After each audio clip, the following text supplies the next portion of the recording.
pleased to welcome to the platform the Honorable Kenneth E. Reeves, Mayor of the City of Cambridge. Welcome, Mayor.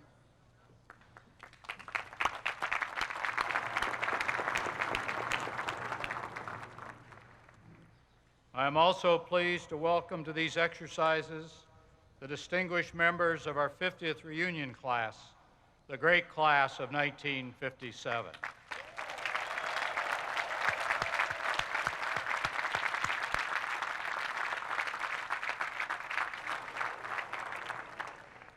It is my pleasure to introduce our commencement speaker, Dr. Charles M. Vest, MIT President Emeritus, Professor of Mechanical Engineering, and President-elect of the National Academy of Engineering. Ladies and gentlemen, distinguished guests, graduates, and graduates-to-be, Dr. Vest.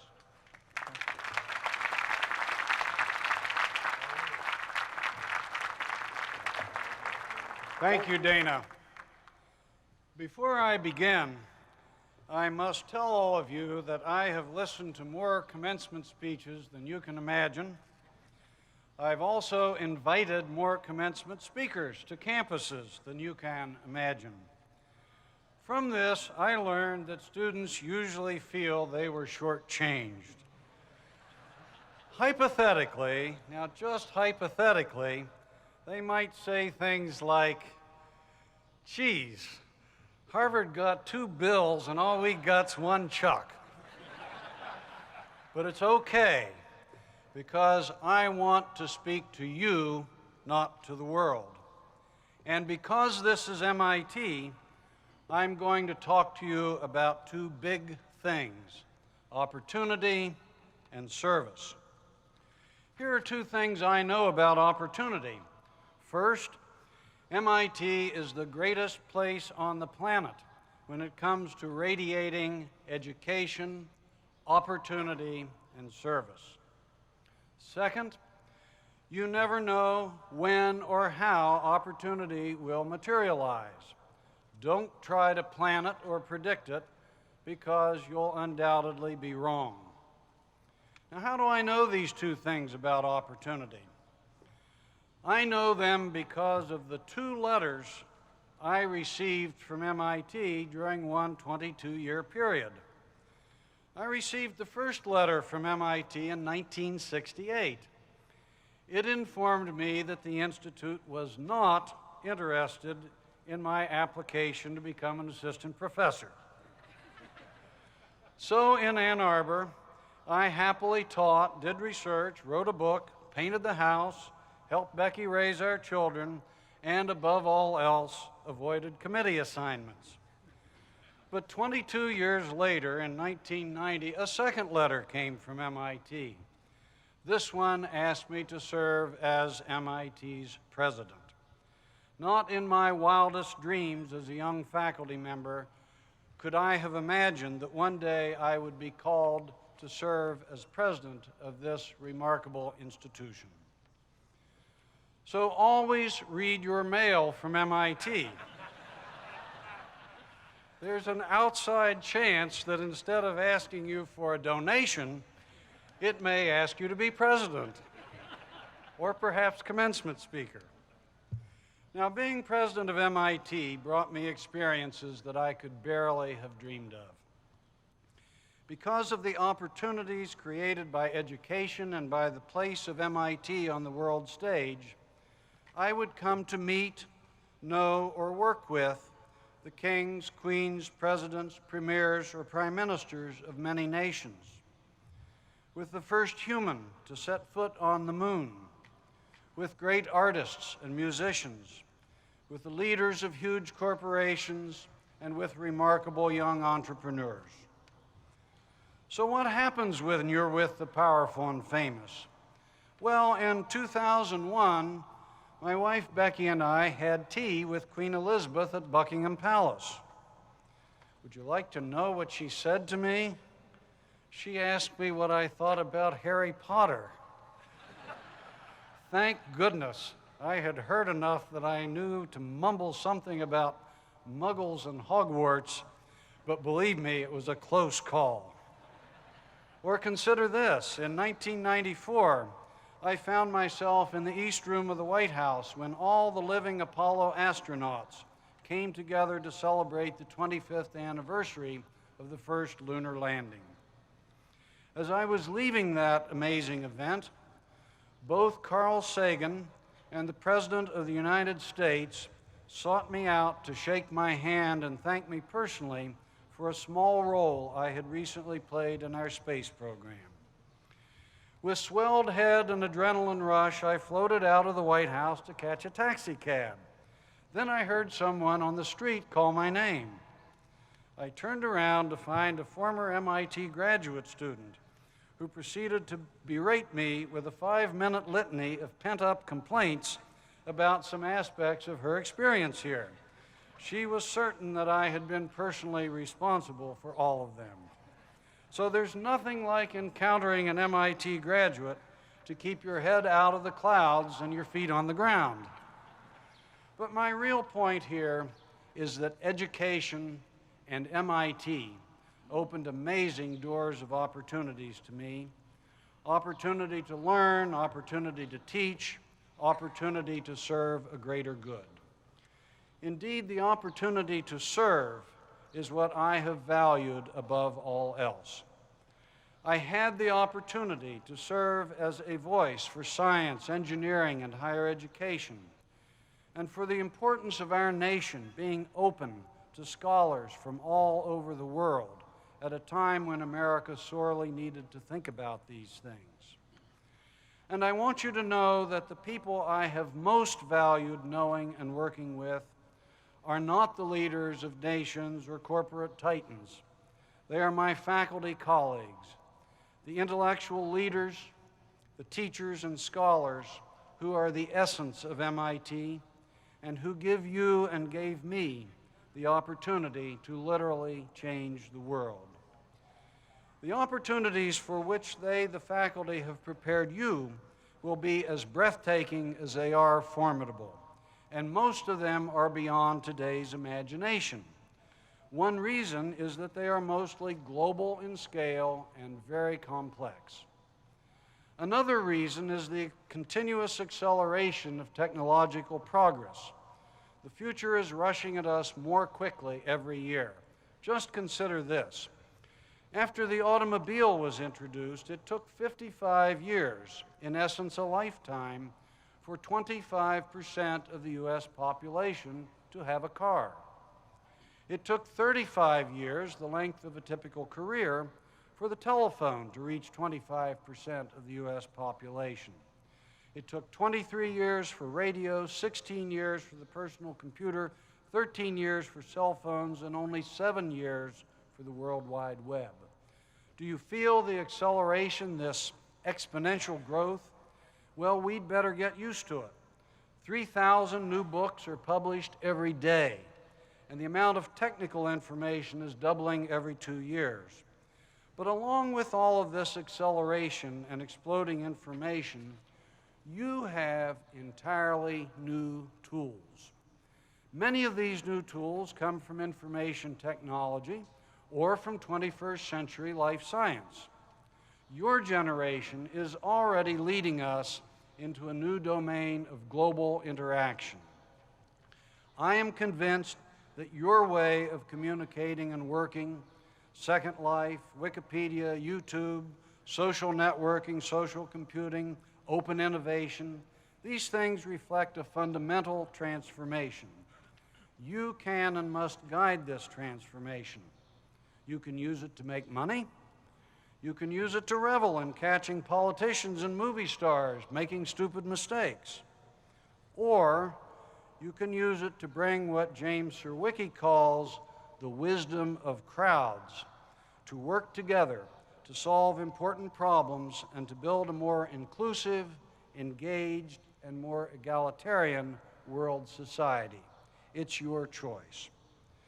That's about information. What about the life sciences?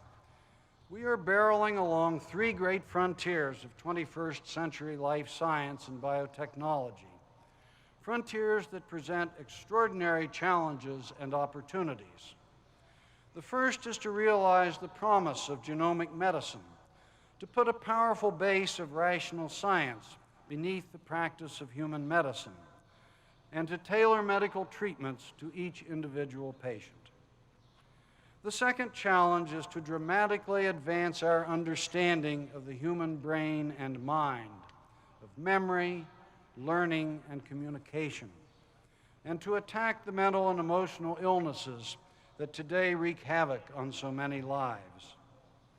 The third is to revolutionize much of engineering, using the stuff of life as templates, and using biological mechanisms to design and grow new materials and to create new production techniques that mimic the efficiency of nature, thereby greatly reducing the environmental footprint left by industry. Or to cite a more prosaic example, last year researchers announced that they had cloned pigs that made their own omega-3 fatty acid. Imagine, on the horizon is health food, sausage. And there's more. Already the term biohacking is heard along our infinite corridor. Biohacking, just think about the significance of that term. It, of course, heralds the advent of synthetic biology, the fusion of engineering and biology to design and build novel biological functions and systems.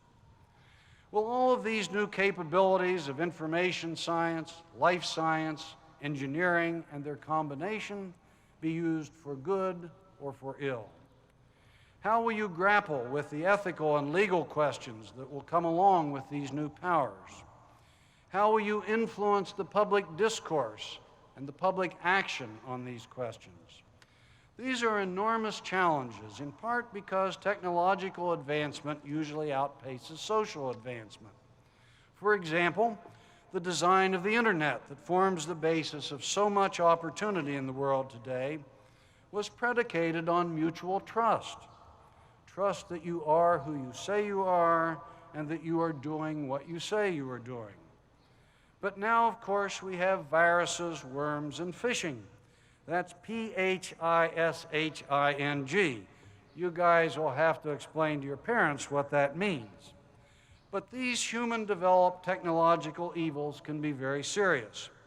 Just a couple of weeks ago, hackers virtually brought down the cyberstructure of an entire nation, Estonia. This is a highly wired country, and its government, business, and economy were very seriously impacted. Because of all of this, colleagues tell me that the internet must now be redesigned with security rather than trust at its core. And we are all aware of the debates around genetic counseling, stem cells, and genetic modification of crops and food. Such redesigns and such debates are a necessary part of life in a free society. But you must be prepared to engage in the public dialogue and bring your own moral compasses and your commitments to applying the rationality of science and engineering to improving the human condition. But let me turn the clock back 50 years. Each of us has a few moments of seemingly random memories of the past that from time to time spring into our minds with full clarity of sight, sound, and feeling. One such memory for me is simply of walking to high school one sunny morning in 1957. I lived only 2 houses away from high school, so if I left home when I heard the first bell ring, I could make it into my seat before the second bell. But be that as it may, I remember on that day a feeling of absolute joy, well-being, good fortune, and optimism. The air was warm and clear. The American flag was fluttering in front of the school. The sky was blue, and the sky was the limit. Life was good. The fact is that joy, well-being, good fortune, and optimism were the right things for me to feel. Life indeed was good. If you were a boy growing up middle class and white in an American college town in the 1950s. Now, much water has flowed over the proverbial dam in the years since then. But you know what? I still believe that optimism was very well founded. Now you may say, yes, but when you were young, your world was much simpler and certainly more insular than ours. Today, we face incredible global challenges. We have to improve the world's health, economies, security, and quality of life. We have to provide water and food for the burgeoning peoples of the earth. We have to give them clean air to breathe and clear blue skies to make their spirits soar. We have to provide the energy that will lessen their burdens, integrate them into the world community, and give them economic opportunity. We have to cure their ills and safeguard their well-being. Come on now. We have a much harder road than you did. Why should we be optimistic?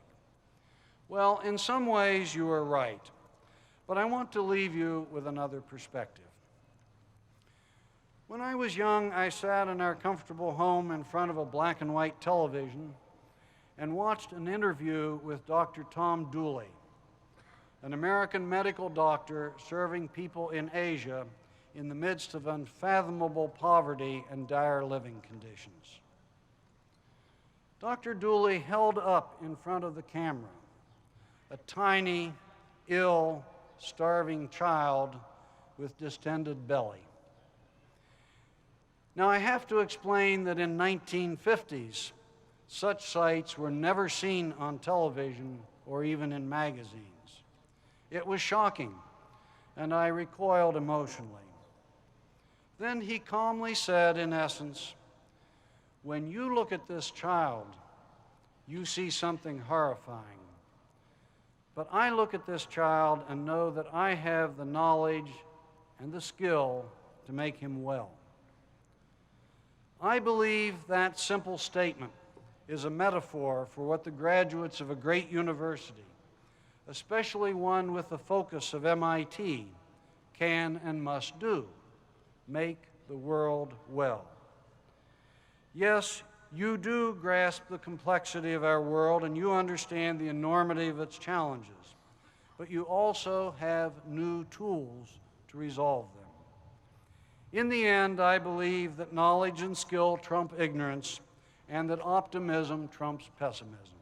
If you believe this, and if you embrace the opportunity to serve, you will find personal happiness and fulfillment beyond expectation, and you will benefit our world and your fellow men and women beyond measure. Good luck and Godspeed.